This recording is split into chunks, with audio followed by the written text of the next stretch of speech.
Hello and welcome to Switzer Investing TV. I'm Peter Switzer. Thanks for joining me. On tonight's program, I've got two really important issues to look at and two really good people to do it with. First of all, we're going to talk to Mike Gable of Fairmont Equities. And I've got a number of stocks that have been really, I guess, controversial in recent times. And then we'll cross to Paul Rickard. Once again, we'll talk big picture with him, what he took out of this a pretty bad number on the jobs market in the US.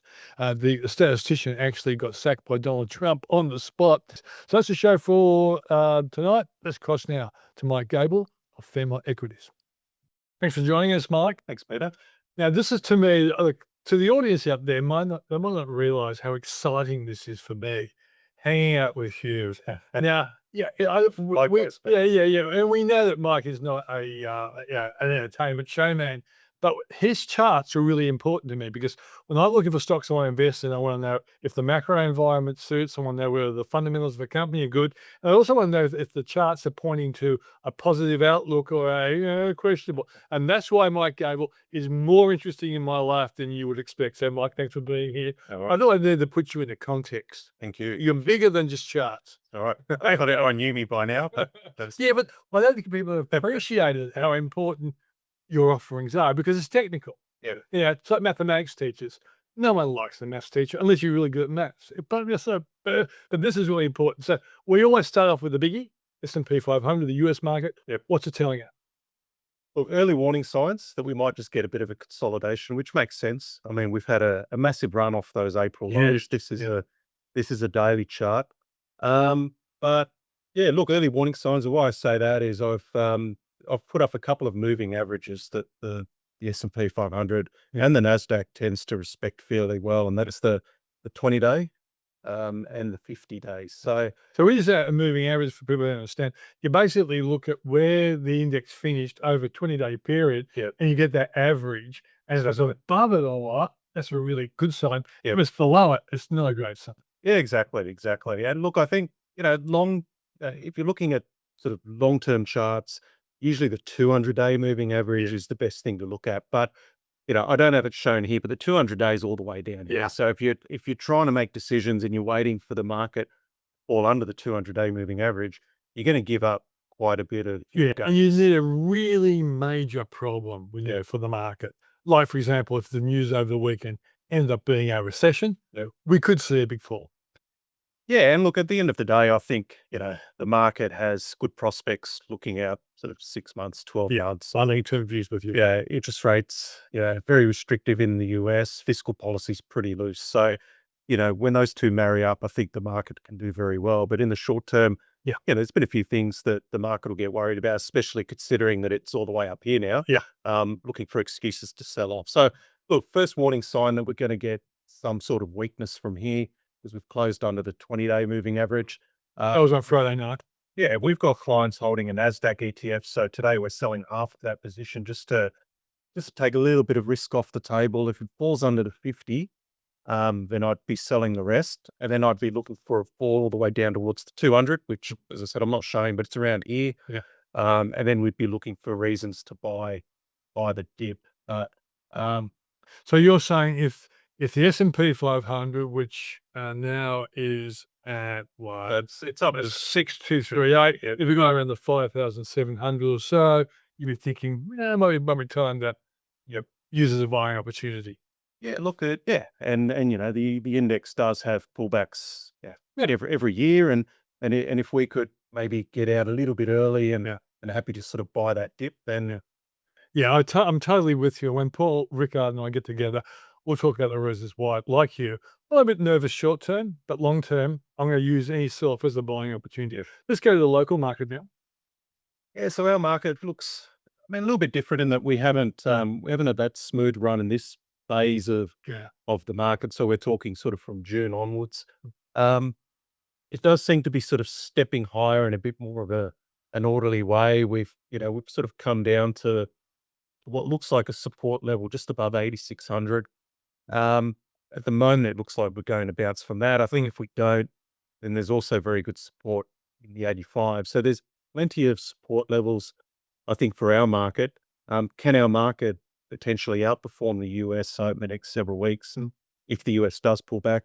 I think so, because what I've observed is that there seems to be some good money flowing into resources and healthcare. Yeah. So, we'll talk about some of those stocks shortly, but that seems to be propping up our market at the expense of some of the others. And then like the US, we haven't had a real froth. Like this was the bounce back our Liberation Day and Trump U-turning, taco Trump.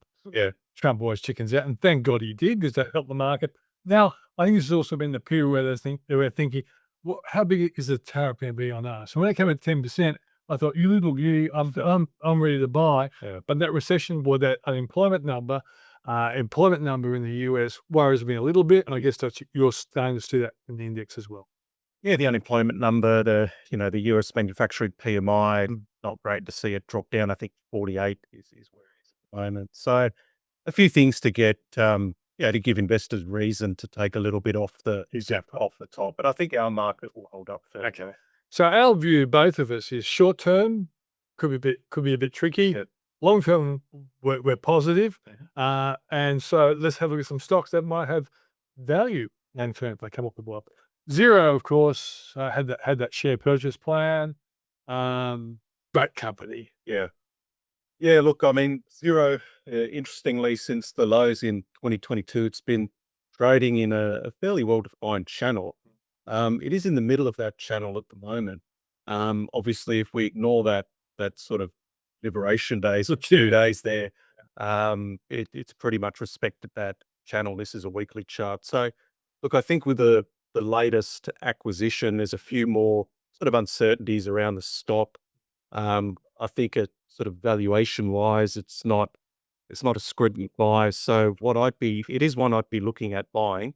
Not yet. I think if we again get some softness in the US, being a tech stock, this might get dragged down. Yeah.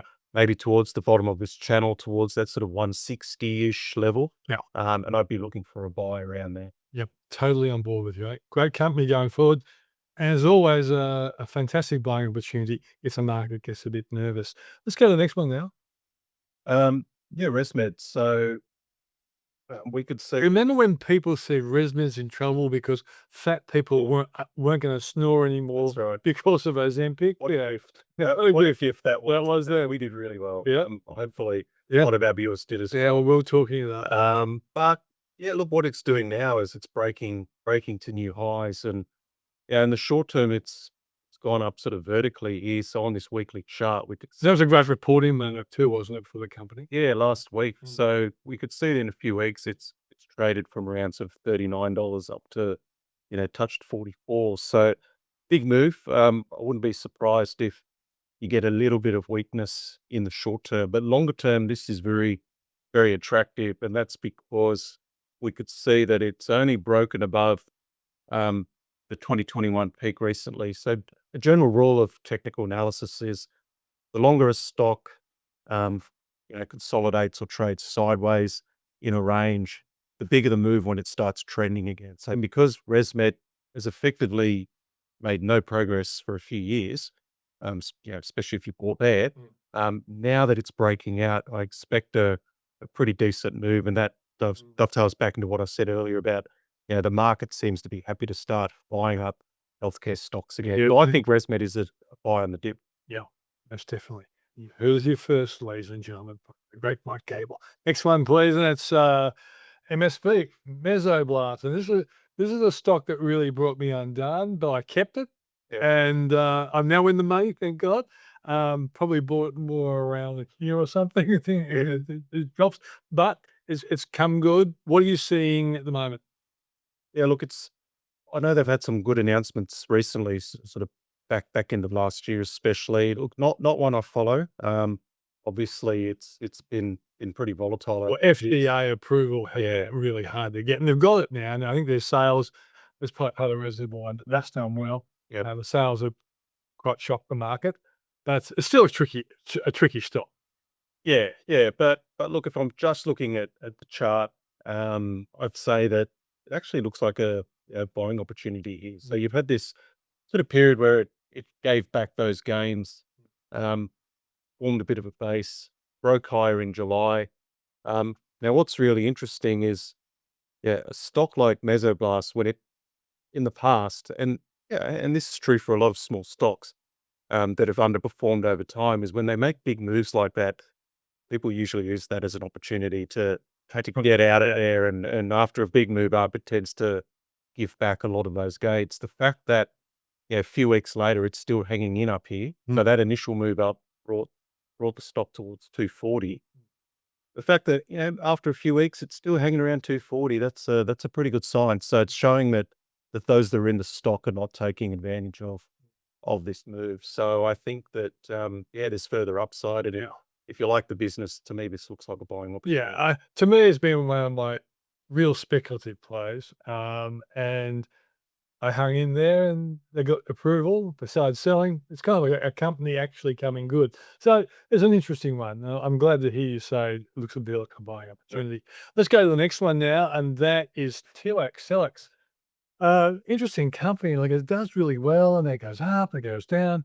What are you seeing that? Look, this is one that we were involved with last year. At the time, there was a very nice uptrend, very smooth, very small pullbacks along the way, low volatility. That's what you want to see. I can't recall where we got out. I mean, it wasn't the exact top, but we had our trailing stock triggered at some point. But we never got back in because we could see that it's just got a huge amount of volatility, very big moves up and down, and it is starting to enter a bit of a downtrend now. Yeah. So that uptrend is over. We've got a downtrend commencing. I don't know how far low it can go. But those two big red candles, are they telling you something? Yeah. So the red. So this is a weekly chart. So the red in this instance means that it opened the week up here, but by the end of the week it was much lower. So clearly a negative sign, and we can sort of at first glance you could see in this part of the chart there's a lot more red than black. So it's finishing the week lower than where it started. So there's a lack of buying support. It's trending lower, so we want to avoid it. Whether it turns around here, I don't know how low it can go. But just want to. There's probably a bit of Trump. It's a pharmaceutical, isn't it? So there's probably a bit of Trump beer in there as well. But I think the company has a few challenges looking at that. Let's go to the next one now, Mike. AD8, one of my favorites, which isn't really doing as well as I'd like. I loved it when it was here. I don't love it down there. So what's going on in the AD8? Similar stories. So this one is still trending lower. So I suppose Telix is kind of up here equivalent. And this one's still just going lower. So look, at some point, it'll turn around, but we just don't know where. Is it going to be at $6? Is it getting at $5, $4? Yeah. There's nothing convincing in the bottom there to suggest it's building a believable base. It's trying to. Yeah, still too early. Yeah. I think it's a great company. I probably think that was a ridiculous price, and probably a fair prices around here somewhere. And the people who got it around here are probably just taking their profit. But as a company, it's an interesting company. But also, I totally understand. I'm not recommending anyone in 88 right now, but in 3 years' time, $6, 15 might be a very good price. Let's go to our next one now, and this is an interesting one. Very popular for a while. Hitting palleted verb, maybe Boss Energy. Got a bit of a shocker last week. Shocker report. What are you saying? Yeah, and obviously that's reflected in the chart. So what I've done is I've brought along a volume chart as well, because the interesting thing about this stock is that around here it was the most shorted stock on the ASX. Yeah. So that could be a positive when the shorts start covering, and that was definitely happening. I think it moved from about 25% shorted, and before this moved down, it was closer to that sort of 15%, around that region. And you could see in the volume. So on the way up during this period here, a lot of volume, so a lot of short covering, but obviously it's fallen here on a huge spike in volume. So clearly when you look at the volume and the move down, it does indicate panicking, capitulation. So that's where you think, well, if everybody's just finally given up on the stock, maybe that's a sign that it could be bottoming out. It's still too early. It's so far it's only given back a little bit bit more after that big day down. This is a weekly chart. So it's not as though I don't think the shorts are reloading and really smashing it further. You might see a situation where they'll use this as an opportunity to take profits on the remaining short position. So look, at best, it'll move sideways for a bit. There'll be a bit of digestion. It is a sector we quite like.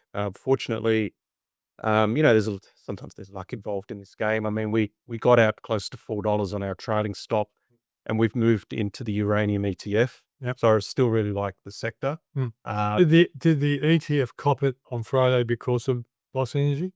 No, it was only down about 1%. Because it has a lot of holdings. So, but look, I really like the sector. I think that, short term or long term for the sector? oh, look, I think by the end of this year, you'll start to see some fireworks and Fireworks for the nuclear business. Yeah, yeah, maybe you don't want to see that's fireworks business, but as the as the nuclear utilities, the power plants start contracting again, you'll see a move up in the underlying price. And this might not move initially because, there's a lot of uncertainty around this business because they've put question marks over nameplate capacity on the honeymoon project. But the honeymoon's over. It was the honeymoon. Yeah, a great headline, wasn't it? But eventually, the other stocks will move, and then those that miss the move in the other stocks will then start to find value, and this one will pop up as well. This is a bet on whether you think nuclear will be accepted progressively over time. So it seems to me, if you can get both Boss and Paladin at low share prices, in 5 years' time, when the world is accepting nuclear more than ever before, you'll probably find it's been a great investment. Yeah. That's not advice, by the way. It's just simply education. All right, let's go to BHP, and I'm really happy because I stuck my neck out in BHP for some time. It's starting to have a nice trend. If China can come up and surprise on the high side over the next few months, it'll add to this. What are you seeing with BHP? It is a very messy chart, but I am seeing good buying in BHP. We've got some clients holding it. I'm looking to purchase more over the next day or two, to be honest. So, nice bounce off the April low. It started to sort of give way a bit in June, but it really turned around strongly. So very strong buying. With commodity stocks, you basically want to buy them on the dip once they've bottomed out. And I do think BHP's bottomed out. So I'd be a happy buyer while it's still under $40. And I just think that more funds will flow into this commodity. I know Paul Rickard always says with our market, because miners and the banks are so big, when banks start coming off the boil, invariably there's a switch to resources. And there's other things, like China growing stronger and the global economy getting better. But still, I think BHP is responding to everything except what we saw on Friday. If the US goes into recession, it's not going to be great for commodities, but still, I don't think they'll collapse like it did around April. Yeah, look, at the moment, I don't think the US is going into a recession. I could be proven wrong, but also I think that, if you have a look at the valuations of all these commodity companies compared to the rest of the market, compared to where they trade historically, they're dirt cheap.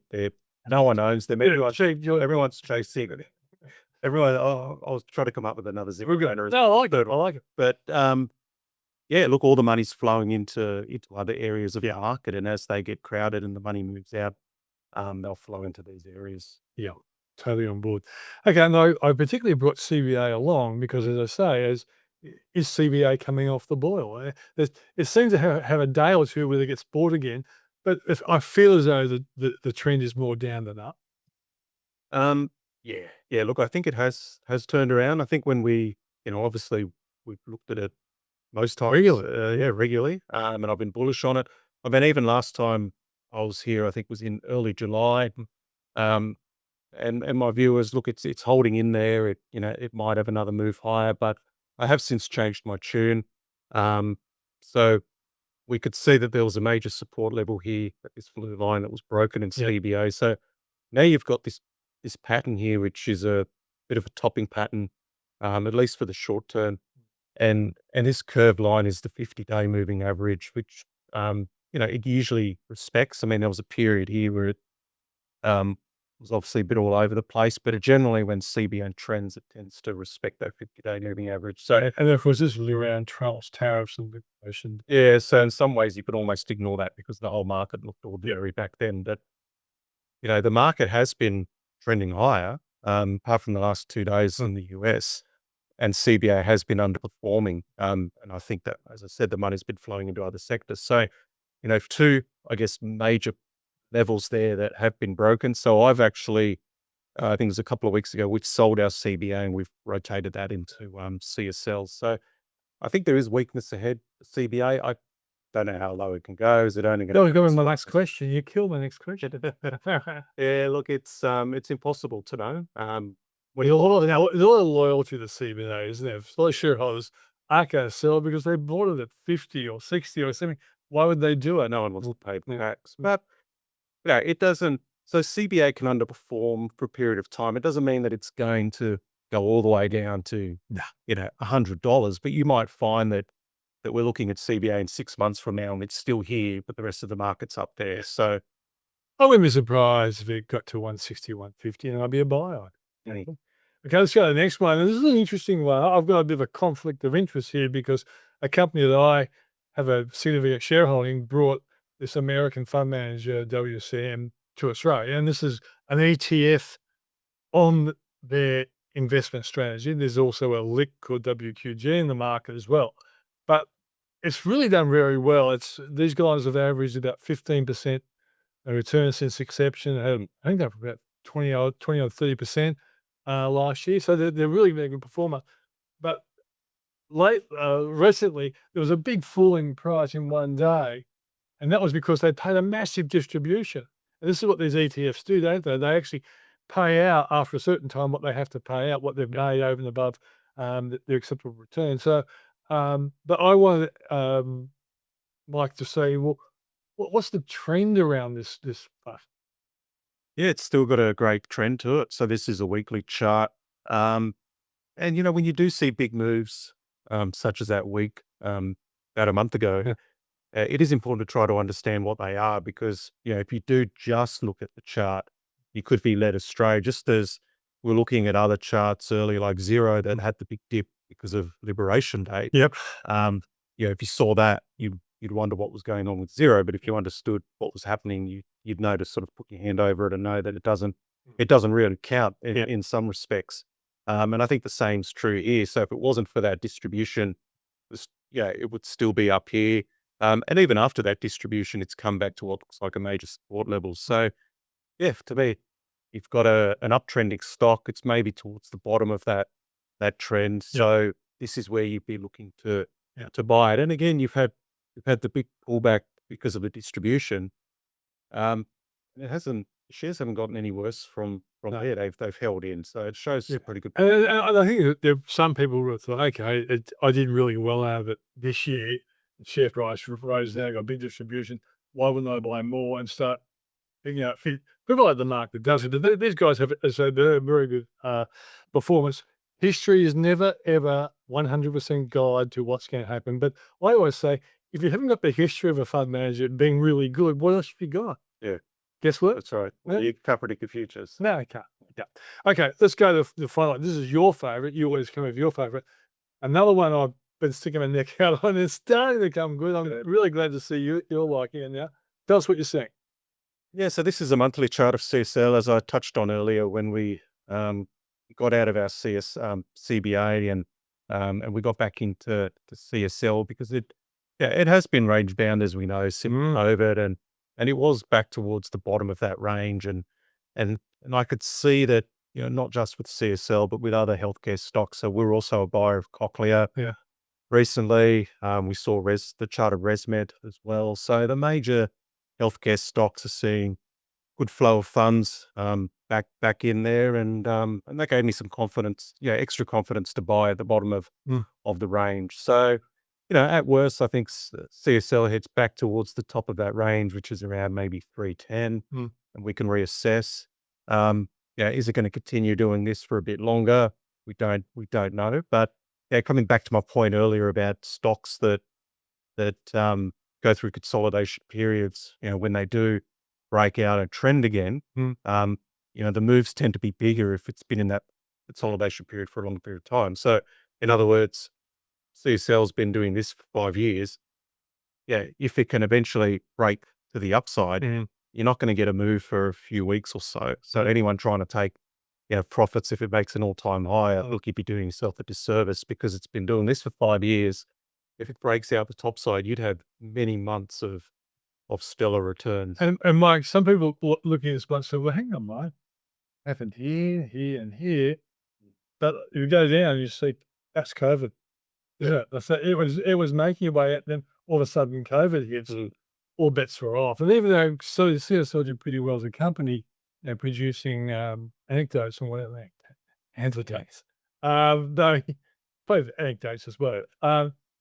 It has been intriguing. There have been a myriad of issues around here. It's good to see. And one last thing, the big black candle. Explain that compared to the little red one. So in this case, the black candle means that it finished the week higher than where it started. So basically a lot of red weeks in a row, meaning that just by the end of the week, it was lower than where it started the week. But that all changed, last week, where the week before, where it started the week at 240, and by the end of the week, it's up near 270. So, solid buying support. I think any dip is an opportunity, and look, if it can break above this, and I think it's going to stick, I'll make sure to let you know. Okay, great stuff. So that's Mike Gable, Fairmont Equities. Thanks for joining us on the program. Thanks, Peter. See you later. Coming up next is Paul Rickard, and we're going to look at the implications of the jobs report in the US and what it means for short-term and long-term investing. Thanks for joining us, Paul. Thank you, Peter. Before we start talking about income stocks and income portfolios, it's kind of relevant given the surprising news over the weekend when the US got a much more negative jobs report than everyone was expecting. Yeah, negative for the month of July, negative for the 2 previous months' provisions, which led Donald to fire the messenger, as some would say. We should say he actually sacked the statistician who clearly hasn't been adding up right in May and June. The right sort of calculator, I think. And allegedly might have made the same mistake before the last November's election in favour of Commonwealth. Wow. Okay. All right. Commonwealth correctly. The way he did call her a Biden appointee, didn't Biden appointee, yep. Or she was a Biden appointee, confirmed by the Senate, and et cetera, et cetera. But anyhow, long story short was the messenger got fired. And I guess what the numbers there really led the market to, forget the equities market for a moment, let's look at how the interest rate and bond market reacted. The very, very short end of the US Treasury bond yield curve up to 3-month bank bills, Treasury bills, they dropped by 25 basis points. That's big in one move. That's big. And the 2-year rate dropped to die about 20 basis points. So the market's now gone from basically everyone saying they weren't going to cut again straight away to it's now assumed the Fed will cut in September. Yep. And then even the 10-year rate moved something like about 10 basis points down. So sort of like a big change of sentiment, at least in the bond market and the interest rate markets, that the economy in the US is not doing as good, and that the Fed will be forced to, more aggressively reduce interest rates. Yeah. So that should be good for stocks, but in the short term, if talking about higher unemployment, fewer employed, maybe lower growth, that's a negative for equities, which are right at coming off record highs. Yeah. So when an economy is looking a bit weaker than expected, the central bank cuts interest rates. But in that interim period, the market says, well, these companies that we thought were doing well probably won't do as well because the US consumer will be feeling the pinch, maybe losing their jobs and all that sort of stuff. But then when the rates come down, then they start to work. So it might not, I was expecting the December quarter bounce back, but it may well be the March quarter of next year before the US benefits from it. But my view, Paul, is that the short term, don't expect markets to go rip-roaring high like they have. But once you get lower interest rates, artificial intelligence, Trump will do deregulation and tax cuts.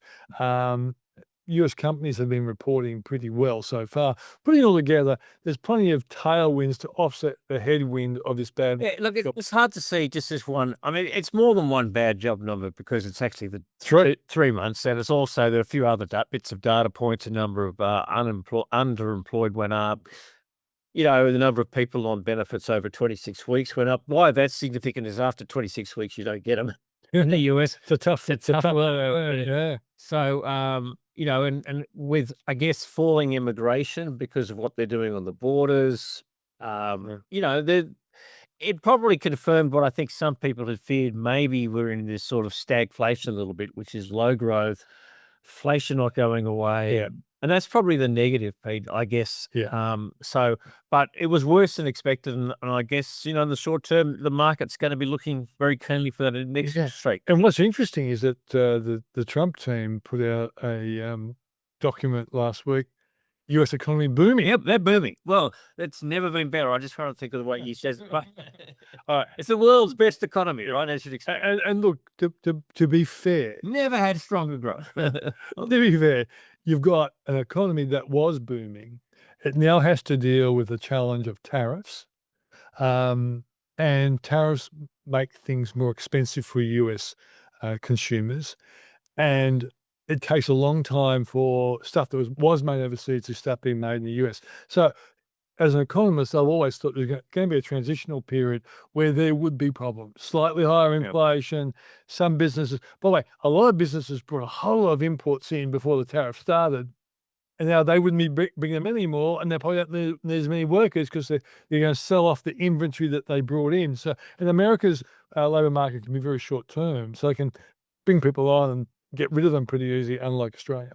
Yeah, and that's that's one of the impacts, as you say, Peter. I think that the actual trade volume data has said that as soon as the tariffs got announced, massive imports came in to beat the deadline, and of course now it's sort of dried up a little bit.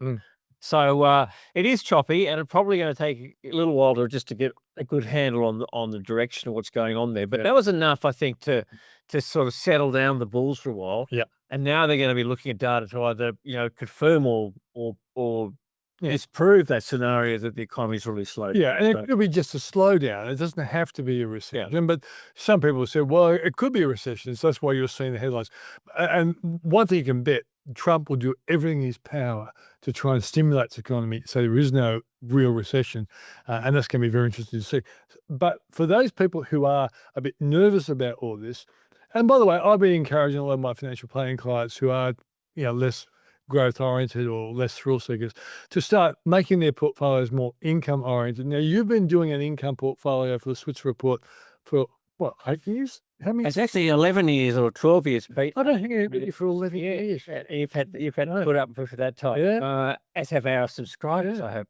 Look, the portfolio's done pretty well. I mean, it's not just an income portfolio. I like to get basically market performance, but with a bias towards income. Yeah. Which means typically that in a bull market, the portfolio lags. Yeah. And in a bear market, it does a little bit better. Yeah. But my income is I try to get a little bit above what the market's doing and a little more emphasis towards franking. So you do go for franking. Yeah, it is getting harder. One thing to note is that income levels across the market have really come down. Yeah. So these days, getting an income of averaging 4% is pretty hard going because the reason why income levels got really high for a couple of years is we had some fantastic dividends from the big miners. Yeah, they're killing it. Rio and BHP and Fortescue. And we used to say many years ago, you buy miners for growth, but not for income. Yeah. But they defied that. And so we at one stage, I think we had Fortescue paying a yield of almost 12%. Well, that doesn't exist anymore, folks. So that big part of the market that comprises all the resource companies, the dividends have really crashed there as commodity prices have come back. Down to what, 3 or 4? Well, 3 or 4. BHP's about 4-ish still, but that Rio, but it's not in the 12s. The oil companies, the energy companies, they've halved their dividends, or Woodside cut it straight back, all the way back because the oil price has come down. That may be a little bit better now going forward. Yep. Bank dividends have come down because they got super expensive. Yeah, So Commonwealth if you Bank, pay $180 for a CVA, even though you pay the same dollar amount, yield-wise or percentage-wise, it's a lot Yeah. less. So the market is a lot more expensive compared to, in many cases, what the relative sort of returns you're getting. So CBA now is about 2.8% yield. Yeah, a couple of years ago, 4 or 5 years ago, that was in the 4s. Yeah. All the banks were in the 5s and 6s. They're now right down. So market's a lot more expensive. So you have to work hard to get a 4% plus dividend yield. So if you got, say, on average 4% with franking credits, if you're a retiree, what's that translate to about? Yeah, about 6%. Right. Okay, and if you're a worker, it's still on Yeah. a pretty high tax rate. What would you be on then? It would be, look, it would probably come back to about 3.5% if you paid 47 cents on the dollar after franking and so forth. But that's after tax. You won't get that in a term deposit. Yeah. So you still can get better income in the share market because of franking than you can outside it. Yeah. But you have to work, and I still have stocks that don't pay. I have stocks like CSL in my portfolio. Yeah. Who pay at a yield of 1% because I want to be part of that growth. So I just don't want to stand still. I want my money to grow. I just want to get a slightly bias towards income. And I guess what you're also saying, Paul, that if you know that your dividends aren't going to be as generous as they have been in the past, and I think you and I have often thought getting 4.5 to close to 5 isn't too hard in a normal circumstance, but it is hard at the moment. Yeah. So what did your portfolio do in the past 12 months? So the portfolio is up quite a bit. It's actually outperformed the market this year. So Well, give us a number. Show off. it's up almost 10% since the year to July, which is more than the market. The market's up about 8.5. That's with dividends in it. So it's up there. I didn't bring that actual sheet. I just know that the difference is. Okay. And so my bias has been I've been a little bit more biased towards resource companies, notwithstanding that they're under pressure, but I think they go up. Yeah. I've been a little underweight banks because I think they're expensive. Yeah. Some of the so-called companies like Telstra have been long on because to me that's just a very reliable. You bought at a good price. Yeah, They hang in there. Yeah, income pay, but it's gone up. There've been some other stocks that have done really well. Stocks like Medibank. Yeah. Again, very reliable income. Yeah. Probably way overpriced, but that's just a defensive stock that's got very popular. APA, which is your gas line utility. Yeah. That's been attractive. A little bit of the real estate and less than the property trust, more like companies like Charter Hall, which has done really well this year. Yeah. As we've seen interest rates come down. Yeah, as interest come down, REITs tend to be a good alternative, don't they? Because they pay a sort of a fixed amount. Yeah. Been some so-called industrials, you might call them, material companies like Amcor and Brambles that have done okay, right? Yeah. So you could find these other companies that they're still paying a reasonable dividend, and they've done all right in the market, not as risky. So that's where I've been. Look, companies like Ampol, which is more a retailer these days than a fuel company. So you can find. And I understand the way you do this. I presume you didn't sell it out of all of your banks. You might have just taken some profit. So that's right. So I haven't. Commonwealth Bank in the index should be about 12%. Yeah. So I'm 50% short the Commonwealth Bank. In fact, I'm more than that. I've only got about $5,000 worth. So I've taken a big rip, as have many people. Underweight Commonwealth Bank, and I'm probably in a relative sense a little more overweight the other banks. But I've gone for companies in that side, that sector, Suncorp, the insurance company. So the companies that I think are expensive, I go underweight on, right? Yeah. And I overweight those that I think of. And how many companies do you have in your portfolio? Typically between 20 and 25, and there are two reasons for that, Pete. First of all, the studies show that once you get more than about 8 or 9 companies, the relative benefit of adding another company starts to diminish. Now, that doesn't mean you're fully diversified at 8 or 9, but if you got one company, no diversification, you get 2 companies, massive change in diversification, 3, massive change. It's a bit one of those curves like that, one of those inverse or Well, you're the mathematician. I see. Look at help. Struggling here, so one of those type of curves. But once you get more than about 30, the benefit of adding a 31st company is very marginal. Yeah. And the problem when you get more than 30 is it's pretty hard to keep track of. Okay. So I go for sort of something that gives me the most reasonable level of diversification, but I can still see on one page and understand what's going on. So between about 20 and 25. Okay. If you look at the most of the of the fund managers out there who run, you know, reasonable portfolios. They wouldn't have less than 20 stocks, and they probably don't have too many more than 40. But it's just too hard. I to see a lot around manage. 25 to Yeah, 32 or yeah. something like that. Paul, have you ever thought about doing equal weights? Look, I haven't. I used to be have quite a strong position against equal weights, but I'm sort of coming around to it because Because the hot shots tend to do too well, don't they? the more I look at it, the more it's crazy I think some of the market capitalization index investing is, Yeah. because the more expensive a stock gets, the more the index funds have to buy it. Yeah. And the cheaper the stock gets, the more they have to sell it, which if you think about it is 100% around what it should be. The cheaper the stock's getting, you should be wanting to buy more and potentially getting expensive. So I think there is a good case for something like either equal weight or more, or conversely, I think we should be limiting the weight in our indices of the major stocks. So I think probably it's time to readjust our index. Commonwealth Bank should never have got to 12%. Maybe we should just cap it at, say you can't have more than 10%, because it just gets too big. And there is a problem if everybody just goes index investing, we'll end up with just one stock, folks. That's what it is, because there's only one best stock and all the money will go into it, right? So we won't have a market. So I think that there is a bit of an issue here for the stock exchange and S&P, who run our indices, to think about, you know, the old, you know, the market cap weighted index that we currently use in Australia. I think it's got some challenges. Yeah, because in the old days before ETFs, you wouldn't have had all the fund managers being mad enough to buy CBA at 150, 160, 170. Some might have done it, but the majority would have been moving out, and its share price would have come off the boil and come back to a normal revert to the mean type price. Yeah, which is what you'd expect, because the difference in pricing between CBA and the other three major banks is so big. CBA is a lot better, but you can't be that much better in effect, essentially a market that's an oligopoly, and changes in market share are so small, and they all have the same prices and largely all the same strategy. And I'm not demeaning, you know, Matt Coman's and his team. They're unquestionably the best bank in Australia, no doubt about that. But yeah, the difference is so big, and that's a function of just a crazy market. Why'd you call him Coman? You've known him since he was a boy. Matt Coman. But it's common. Well, yeah. Well, because of his mental that Coman.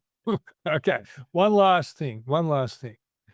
So you've been doing this for 11 years, and I guess you haven't worked it out, but what do you reckon your average for your income portfolio has been? Yeah, it's actually just a little.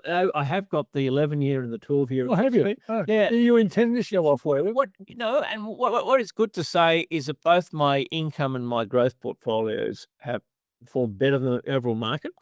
What's good is the growth portfolio has actually done better than the income portfolio, which is what I'd expect that period. So the growth portfolio averages just over 1% better than the market, and the income portfolio is almost bang on the market. So that's the market's return, but you're getting higher income. So and we're talking total return. Total return, yep. So your income portfolio over 11-year period must have returned around 9 or 10%. Yeah, it's just over 9. Yep. And the growth portfolio is about 10. Now there's been a little bit of volatility. There's been a couple of down years. It's never one way in these markets. And I do it. We also stay fully invested, so we don't try to. This is sit on cash. We don't sit on cash. This is not. We're not trying to adjust weights to in accordance with our view. This is we do it as a model that guide how you might run a portfolio. This is your share going into the equities market. It's fixed. And so forth. And when you work out the annual return, do you do that based on the starting stock prices of all your holdings? Because otherwise, you would maybe say, you're not trading off the fact you've got CEO at 58. No. And I rebalance it just once a year. Right? So and occasionally during the year, but very rarely. So I keep trading. Real worry about something.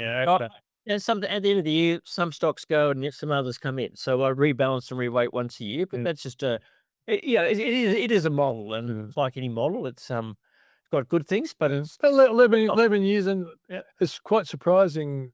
I've known Paul for a little bit over 11 years. Well, I'm not surprised, and he hasn't boasted about this. I thought he'd be. I didn't think your returns would be that good. I thought it'd be okay. I wouldn't have done the spot. I thought you were hopeless, but that's a pretty good return. Thanks for joining us, mate. Thanks, Phil. That's Paul Rickard of the Switzer Report. That's the show. Thanks for joining us.